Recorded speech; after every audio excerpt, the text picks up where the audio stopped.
Ce contenu est présenté uniquement à des fins éducatives et informatives. Ce que vous allez entendre est une retranscription fidèle des déclarations faites au procès fédéral de Sean Diddy Combs, rapporté par Inner City Press. Personne ne s'attendait à voir Justin Combs témoigner contre son propre père. L'atmosphère dans la salle d'audience était tendue, tous les regards fixés sur le bureau des procureurs. Puis, une porte latérale s'est ouverte et Justin est apparu. Des murmures ont parcouru la pièce. Même le juge est resté figé. Aucun communiqué, aucun discours préparé. Il est simplement entré, seul, déterminé. Jusque-là, il était resté silencieux. Pendant que le nom de son père faisait les gros titres, fuyait dans des enregistrements audio jugés trop troublants pour être rendus publics, Justin n'avait rien dit. Mais quelque chose avait changé. Peut-être était-ce le poids des preuves ou le sentiment d'avoir été trahi par celui qui l'avait élevé. Peut-être était-ce d'avoir entendu ces enregistrements à huis clos. Peu importe la raison. Justin en avait fini avec le silence. Il ne se présentait pas comme le fils d'une célébrité. Il était là en tant que jeune homme qui avait trop vu, trop longtemps gardé pour lui. Et quand il s'est mis à parler, personne n'était prêt pour ce qu'il allait révéler. Ses mots sur Diddy, les faits, la manipulation, le contrôle, n'étaient pas seulement choquants. Ils faisaient office d'avertissement. Ce jour-là avait commencé comme les autres au procès de Diddy. Murmures dans la salle, journalistes penchés sur leurs carnets, avocats échangeant des chuchotements en attendant le prochain témoin. Mais lorsque les portes se sont ouvertes sur Justin Combs, seul, sans garde du corps, sans avocat, sans annonce officielle, le silence s'est abattu. Certains ont pensé à une erreur, d'autres à une mise en scène. Mais sa démarche lente et décidée, son regard fixe, sa mâchoire crispée, disait tout. C'était réel. Le juge a levé un sourcil. Diddy, jusque-là détendu, s'est redressé brusquement. Son visage a pâli.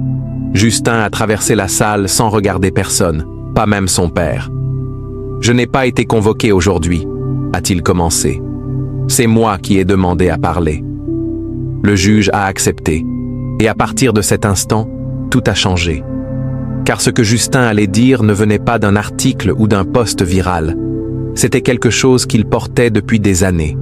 Quelque chose né dans l'intimité de leur foyer, là où il avait vu son père devenir un étranger. « J'ai gardé le silence toute ma vie », a-t-il déclaré. « Je l'ai défendu dans les médias, je l'ai soutenu en public, j'ai porté son nom avec fierté. Mais cela ne suffit pas à effacer ce que j'ai vu, ce que j'ai vécu, ni à cacher qui en est responsable. » Puis il s'est tourné légèrement vers son père. « C'est toi. » Il a raconté que tout avait commencé comme tant d'histoires dans leur famille, sous couvert de célébration. Des soirées habillées en réunions festives, des rassemblements de proches, soi-disant pour fêter les succès. C'était présenté comme normal. De la musique, du réseautage, les grands noms de l'industrie qui se croisent. Justin, adolescent, avait l'habitude. Il ne se posait pas de questions. Mais en grandissant, quelque chose l'a troublé. Les événements se déroulaient souvent dans l'une des résidences de son père. À l'entrée, des SUV noirs, des agents de sécurité postés partout. Et dès qu'un invité franchissait le seuil, on lui confisquait son téléphone. Officiellement pour préserver la vie privée. Mais selon Justin, c'était plutôt pour que rien ne sorte. Il a décrit l'ambiance étrange de ces soirées. La lumière tamisée, une musique lancinante, presque envoûtante. Aucune caméra visible, mais des miroirs omniprésents. Comme si on était toujours observé. Avec le temps, son père lui aurait progressivement montré ce qui se passait vraiment. Il m'a dit un jour, « Il est temps que tu comprennes comment on garde notre place. » Et puis il a esquissé ce sourire. Pas un sourire chaleureux, mais un test silencieux de loyauté.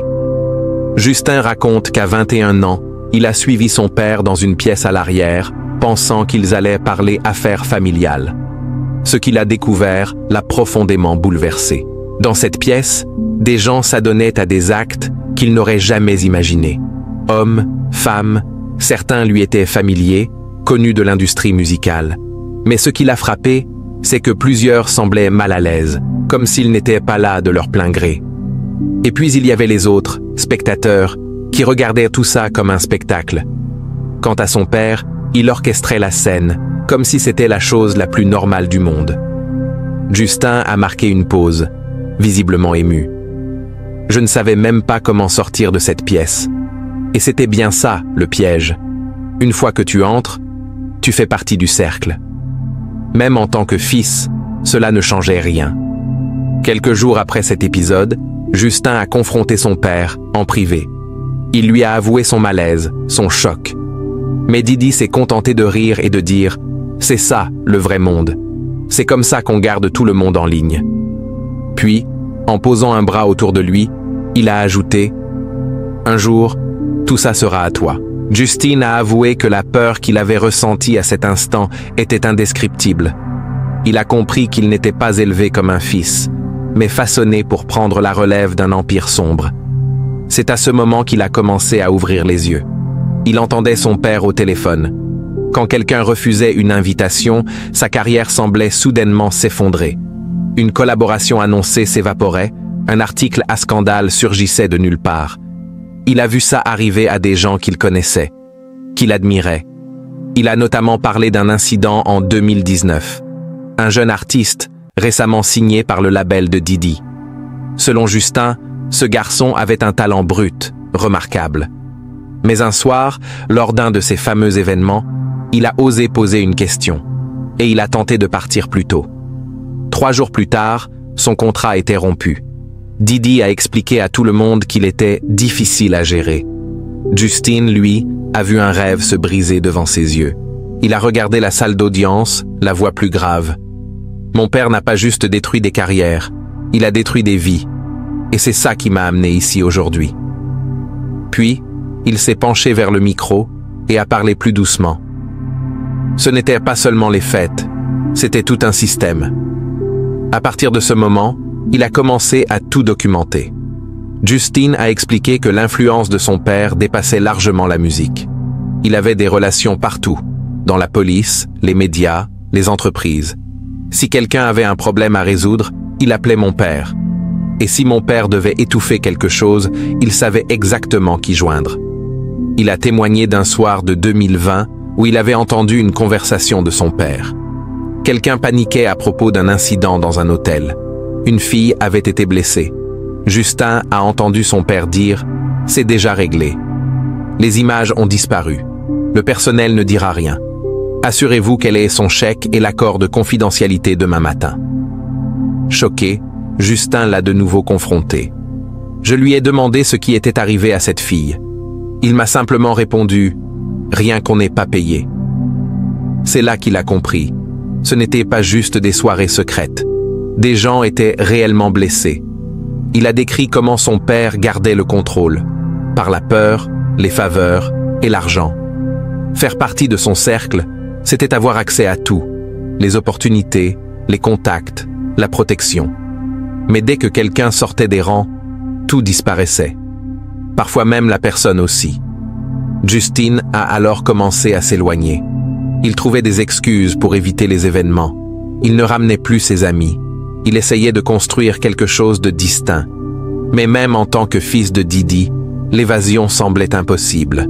Son père devenait suspicieux. Il l'appelait à toute heure, exigeant de savoir où il était, avec qui. Il avait même des gens qui le suivaient. Un jour, Justin a découvert un logiciel espion sur son téléphone. Quand il l'a confronté, Didi lui a simplement répondu « La famille doit rester soudée. Trop de gens veulent nous abattre. » Justin a expliqué que le contrôle de son père s'étendait à chaque recoin de sa vie. Ses amis, ses relations amoureuses, ses choix de carrière. Rien ne lui appartenait vraiment. Tout devait, d'une manière ou d'une autre, servir les intérêts de son père. Sa voix est devenue plus grave, plus intérieure. J'ai gardé le silence pendant des années. Je me suis persuadé que c'était normal, ou que ce n'était pas aussi grave que ça en avait l'air. Mais quand les preuves ont commencé à remonter à la surface dans cette affaire, il a dû faire face à la réalité. La première fois qu'il a entendu parler des enregistrements et des vidéos qui allaient être présentées au tribunal, il n'arrivait pas à croire que cela puisse être aussi grave qu'on le disait. Puis il a reçu un appel de son père. Pas pour prendre de ses nouvelles, ni pour s'excuser ou lui expliquer quoi que ce soit. Non. Didi l'a appelé uniquement pour lui rappeler une chose, la loyauté familiale.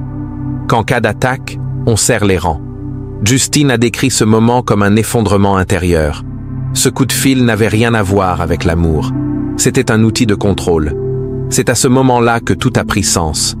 Toutes ces années, toutes ces fêtes, tous ces soi-disant cours de business. Ce n'était pas de l'éducation. C'était une façon de l'impliquer, de l'enchaîner au système. Cette nuit-là, il a repassé chaque souvenir dans sa tête. Les soirées, les conversations, les menaces, les conséquences pour ceux qui osaient parler. Tout était lié. Et qu'il le veuille ou non, il en faisait partie. Ce n'est pas la peur qui m'a poussé à parler, a-t-il dit. C'est la responsabilité. Il a compris que s'il restait muet, il perpétuerait le même cycle, et que d'autres seraient blessés. Je ne pouvais pas vivre avec ça. Il a alors pris l'initiative de contacter lui-même le parquet. Je leur ai dit, je suis prêt. Tout ce que vous devez savoir, je vous le dirai. Il savait parfaitement ce que cela allait lui coûter. Il savait que son père ne lui pardonnerait jamais. Mais certaines choses sont plus importantes que la loyauté familiale, comme la décence humaine. Il a regardé les jurés. Je n'étais pas qu'un témoin. J'étais complice par mon silence. En détournant le regard, j'ai permis que tout cela continue. Puis il s'est tourné vers son père, cette fois avec plus de fermeté. Et tu comptais là-dessus. Tu comptais sur moi pour te protéger, quoi qu'il arrive. Justin a fermé les yeux un instant, comme s'il avait besoin de rassembler son courage pour rouvrir une blessure enfouie. Quand on lui a demandé s'il disposait de preuves physiques, il a hésité. Mais il savait qu'il devait tout dévoiler. Pendant 5 ans, il avait tenu un journal. Il y notait des dates, des noms, des événements. Il enregistrait des conversations quand il le pouvait. Il photographiait des documents trouvés dans le bureau de son père. Un document en particulier l'a marqué. Une liste. Des noms de personnes de l'industrie, accompagnés de commentaires précis, obéissants, résistants, points de pression, contrôle familial, dépendance financière. Une vraie feuille de route de la manipulation. L'accusation s'est alors approchée du juge avec une enveloppe scellée. Votre honneur, nous souhaitons introduire ce document comme pièce à conviction numéro 42. Le juge a acquiescé et l'huissier l'a apporté au banc. Justin a confirmé. C'était bien une copie de ce qu'il avait trouvé. Les noms sur cette liste? Certains avaient vu leur carrière s'arrêter brutalement. D'autres avaient disparu de la scène publique sans explication. Certains, du jour au lendemain, étaient passés de stars montantes à exemples à éviter. À côté de chaque nom figurait une faiblesse. Pour certains, l'argent. Pour d'autres, la famille. Et pour beaucoup, une vidéo prise lors de ces fameuses soirées. Il a raconté comment il était tombé sur ce document. C'était après une soirée particulièrement importante à la maison de Miami. Tout le monde était parti. Son père était resté en réunion avec ses plus proches collaborateurs. Justin les avait entendus parler du livre et de quelqu'un qu'il fallait faire passer dans la colonne « à gérer ». La façon dont son père en parlait ne relevait pas du business. C'était autre chose, quelque chose de plus sinistre. Justine a attendu que son père parte pour Los Angeles le lendemain. Il est retourné dans le bureau privé. Le document était caché dans un coffre-fort, derrière un mur de trophées. Il connaissait la combinaison. C'était sa propre date de naissance. Ce détail, dit-il, le hante encore aujourd'hui. Son anniversaire utilisé pour protéger quelque chose d'aussi destructeur. Il a photographié chaque page, une à une, avec une extrême précision, avant de tout remettre exactement à sa place. Justin ne savait pas vraiment ce qu'il ferait avec ces photos. Il savait seulement qu'un jour, elles pourraient compter. Il a tout remis entre les mains de la justice. Quand on lui a demandé pourquoi il avait accumulé autant de preuves, il a simplement répondu « Au départ, je pensais que j'en aurais peut-être besoin pour me protéger. Et puis, quand les choses ont empiré, j'ai compris que d'autres en auraient besoin aussi. » Le procureur a présenté un fichier audio sous scellé. « Monsieur Combs, est-ce l'un des enregistrements que vous nous avez transmis ?» Justin a hoché la tête. « Oui, c'est une conversation de décembre 2022. Mon père parlait au téléphone avec ce que je crois être un cadre de chaîne de télévision. Une jeune actrice avait fait des accusations à propos de ce qui s'était passé lors d'une soirée. Dans cet appel, Didi explique en détail comment sa carrière serait détruite si elle ne signait pas un accord de confidentialité. La voix de Justin s'est légèrement brisée. Il a raconté que son père avait ri, disant qu'elle aurait de la chance de tourner une pub au fin fond du Nebraska. Puis, il a conclu « J'ai suffisamment de gens à ma botte pour m'en assurer ». Quand on lui a demandé s'il possédait d'autres enregistrements, Justin a confirmé qu'il en avait des dizaines. Des conversations évoquant des pots de vin, des filatures, des articles de presse montés de toutes pièces, des manœuvres pour faire disparaître les problèmes. Pendant des années, il avait observé l'empire de son père fonctionner.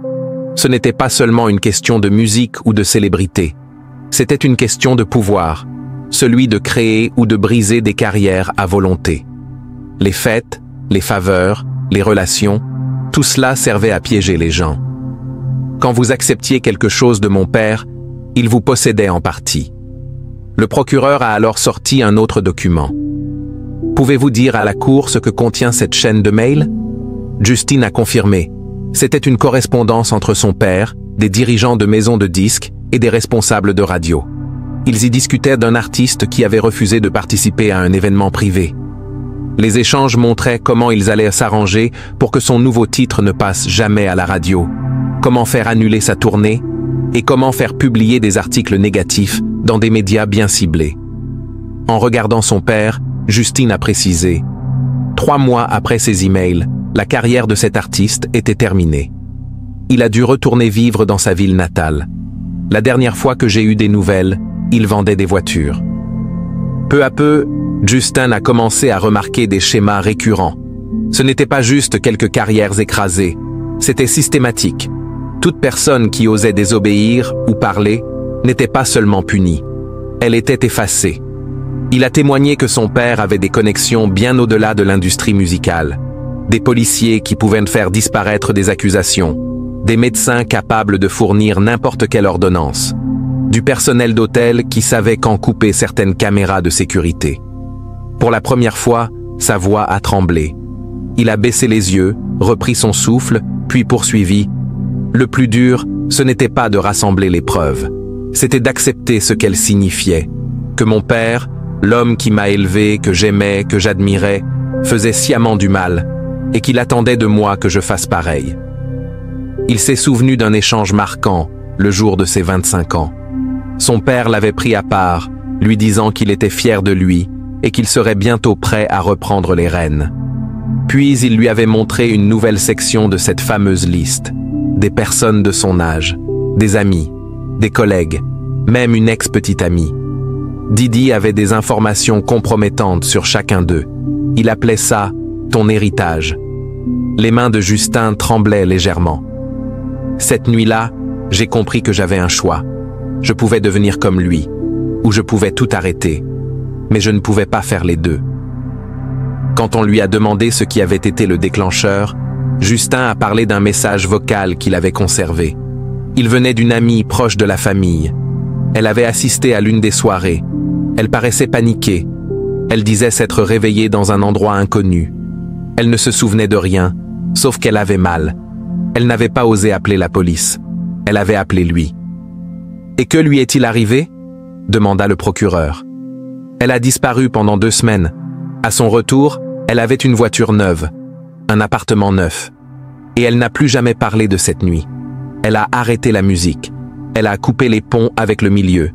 Et l'an dernier, elle est repartie vivre chez ses parents, dans un autre état. » Justin a regardé les jurés. « Vous voulez comprendre à quel point mon père est puissant? Demandez-vous comment son propre fils a pu avoir peur de parler pendant tout ce temps. Et demandez-vous combien d'autres sont encore silencieux, prisonniers de son système. » Pour conclure, le juge a autorisé Justin à s'adresser directement à son père. Il s'est levé, a avancé de quelques pas, l'a regardé dans les yeux. « Tu as bâti un empire sur la peur. Tu appelais ça la réussite. Tu appelais ça le jeu. Tu appelais ça la famille. Mais tout ce que tu as construit, c'est de la souffrance. » Didi est resté immobile. Son avocat lui murmurait quelque chose, mais lui ne bougeait pas. Justin a poursuivi, sans ciller. « J'ai vu ce que tu as fait à ces gens. J'ai vu ce que tu m'as fait. J'ai entendu ce que tu disais quand tu pensais que je n'écoutais pas. Tu as détruit des gens, juste pour garder le pouvoir. » Puis il a sorti de sa poche une vieille photo d'enfance avec son père. « Ça, c'était moi à 10 ans. Je t'admirais. C'est ce petit garçon que j'étais. Et il méritait mieux. » Il a montré la photo à la cour, puis s'est tourné vers les jurés. « Si vous pensez que tout cela ne parle que de soirées privées ou de deals d'affaires, alors vous ne voyez pas l'ensemble. Il s'agit d'un système construit pour faire taire et contrôler.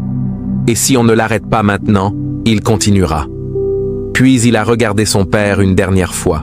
« Tu disais toujours « can't stop, won't stop ». Eh bien, moi, j'arrête ça aujourd'hui. » Il est retourné à la barre, a pris ses affaires et a quitté la salle sans jamais se retourner. Et Didi? Il est resté là, pâle, figé, les doigts crispés sur la table. Pour la première fois depuis des décennies, il ne contrôlait plus le récit. Quand Justin a quitté la barre, il n'avait pas l'air d'avoir remporté une victoire. Il avait l'air d'un homme qui venait enfin de briser ses chaînes. La salle d'audience était figée. Même le juge semblait ébranlé. Certains jurés avaient les larmes aux yeux. Et Didi, pour la première fois, semblait vaincu. Justin n'a pas parlé à la presse. Il n'a pas salué. Il n'a pas joué le héros. Il est simplement sorti, la tête haute, mais les épaules alourdies par des années de silence. Quand des journalistes lui ont demandé plus tard s'il regrettait, il aurait répondu « Le seul regret que j'ai, c'est de ne pas avoir parlé plus tôt. » Mais à l'extérieur du tribunal, le monde, lui, commençait seulement à réagir. L'industrie musicale a sombré dans une panique feutrée. Les maisons de disques ont convoqué des réunions d'urgence. Des agences ont suspendu des contrats. Des artistes qui affichaient fièrement leur collaboration avec Didi ont soudainement publié des communiqués de rupture. En coulisses, les équipes de crise s'activaient. Les agences de relations publiques envoyaient des mémos internes conseillant aux clients de supprimer toute trace de Didi sur leur réseau. Mais pendant que certains prétendaient encore tomber des nues, Internet faisait déjà ce qu'il sait faire de mieux: relier les points. Des juristes ont commencé à analyser les implications. Un avocat réputé a déclaré à CNN « Ce qui rend le témoignage de Justin Combs si accablant, ce n'est pas juste le choc émotionnel d'un fils contre son père. C'est la précision des preuves, journaux, enregistrements, photos. Ce n'est pas une rumeur, c'est une enquête minutieuse menée sur plusieurs années. » En quelques heures, les actions des entreprises liées à Didi ont chuté. Les marques partenaires ont suspendu leur collaboration en attendant le verdict. Mais dans les cercles de l'industrie, beaucoup savaient déjà qu'il n'y aurait pas de retour possible. Et ce qui rendait l'impact encore plus puissant, c'est la vague qui a suivi. Moins de 24 heures après le témoignage de Justine, 3 autres témoins, qui jusque-là avaient refusé de parler, ont contacté les autorités. Des gens longtemps terrifiés retrouvaient courage grâce à son exemple. Les réseaux sociaux ont explosé. Le hashtag Justice with Justine a fait le tour du monde. Des victimes d'abus dans l'industrie ont commencé à partager leurs histoires pour la première fois. Ce n'était plus seulement une affaire contre Didi. C'était devenu quelque chose de bien plus vaste. Il s'agissait d'un véritable réveil culturel, un bouleversement profond qui couvait depuis des décennies. D'anciennes interviews ont refait surface, montrant Justine mal à l'aise aux côtés de son père. Des photos où son sourire ne touchait jamais ses yeux. Des vidéos où Didi parlait de préparer ses enfants au succès, tandis que Justine restait debout, silencieux, à ses côtés. Les gens ont commencé à revoir ces moments avec un nouveau regard, à reconnaître les signes qui avaient toujours été là, sous leurs yeux. Mais ce qui en disait le plus long, c'était peut-être la réaction d'autres familles influentes de l'industrie. Les enfants de plusieurs grands noms du divertissement ont discrètement apporté leur soutien à Justin. Un « j'aime » sur l'un de ses posts, une brève déclaration sur l'importance de dire la vérité face au pouvoir. Des gestes discrets, mais lourds de sens. Des signes que Justin n'était peut-être pas le seul à porter des secrets. Le public, lui, n'était pas seulement choqué, il était solidaire. Solidaire de ce fils obligé de faire un choix impossible. solidaire de son courage à briser le cycle, et en colère contre un système qui était resté silencieux bien trop longtemps. Des spécialistes de l'enfance ont pris la parole pour analyser l'impact psychologique d'une telle enfance. Ce que Justin Combs décrit, c'est ce qu'on appelle du conditionnement, a expliqué une psychologue lors d'une émission matinale. Il a été systématiquement désensibilisé à des comportements immoraux, voire illégaux. Il a été rendu complice dès son plus jeune âge. Se libérer d'un tel conditionnement demande une force mentale hors du commun. Des caméras de sécurité à l'extérieur du tribunal ont capté une scène absente des médias. Les frères et sœurs de Justine, qui l'attendaient. L'accolade qu'ils ont partagée en disait long. Ce n'était pas simplement la trahison d'un fils, c'était une famille qui retrouvait le chemin de la vérité. Le lendemain de son témoignage, Justine a posté un message unique en ligne. Une photo en noir et blanc de lui, enfant. La légende disait « La vérité est lourde, mais le mensonge l'est encore plus. Je choisis la lumière. » En quelques heures, ce post est devenu le plus partagé de toute l'histoire d'Instagram. 3 réalisateurs de documentaires de renom ont contacté Justin dans les jours qui ont suivi. Mais son équipe a publié un communiqué simple. Justin a témoigné pour que justice soit faite, pas pour devenir célèbre. Il ne participera à aucun projet médiatique pour le moment. Si cette histoire vous a touché, abonnez-vous à notre chaîne. Nous vous apportons des analyses approfondies des affaires les plus médiatisées, avec rigueur et précision. Pendant ce temps, dans la salle d'audience, l'équipe de défense de Diddy était en panique. Toute leur stratégie reposait sur des témoignages de proches et sur l'image d'une loyauté familiale. Le témoignage de Justin avait réduit cette base en poussière. Dans un geste désespéré, ses avocats ont tenté de faire radier sa déposition du dossier, arguant qu'elle était émotionnellement biaisée. Le juge a rejeté la demande sans hésiter. Les analystes juridiques sont formels. Ce témoignage fera date. Il sera étudié dans les écoles de droit pendant des générations. Comme l'a résumé un ancien procureur, dans les affaires impliquant des personnalités puissantes, on n'obtient que des fragments, des pièces éparses du puzzle. Justin Combs a livré une vision complète de l'affaire. Les répercussions financières étaient colossales. En moins d'une semaine, l'empire de Diddy avait perdu environ 500 millions de dollars de valeur. Les entreprises rompaient des contrats, des partenariats se dissolvaient et des actifs étaient gelés en attendant l'issue du procès. Mais ce qui dominait les discussions, c'était le coût humain. Des personnes ayant travaillé avec Diddy pendant des décennies se sont manifestées, apportant des témoignages qui confirmaient celui de Justine.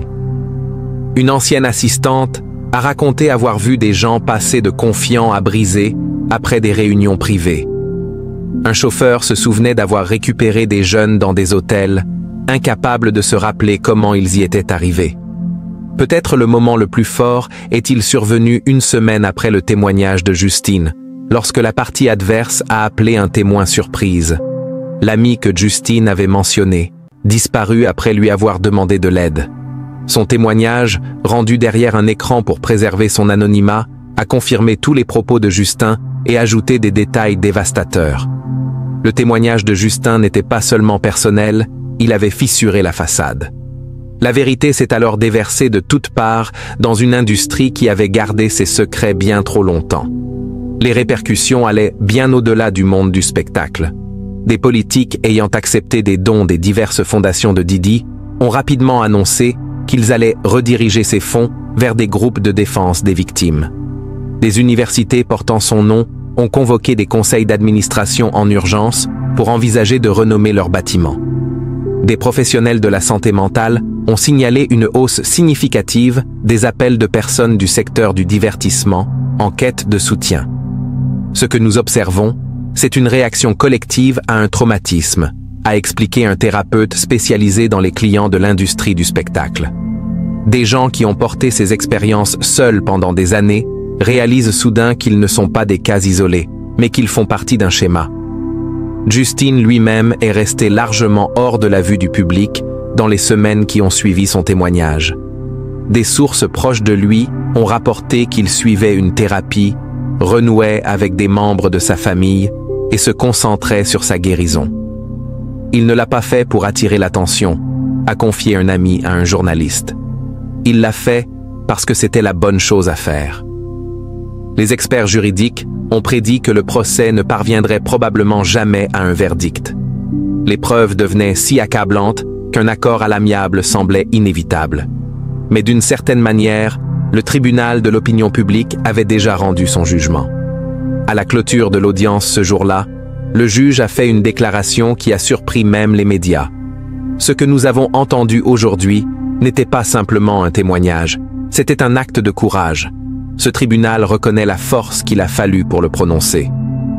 Elle a ajouté, dans un rare élan de franchise judiciaire, qu'il soit consigné que ce tribunal reconnaît la difficulté de témoigner contre sa propre famille et en particulier contre un parent.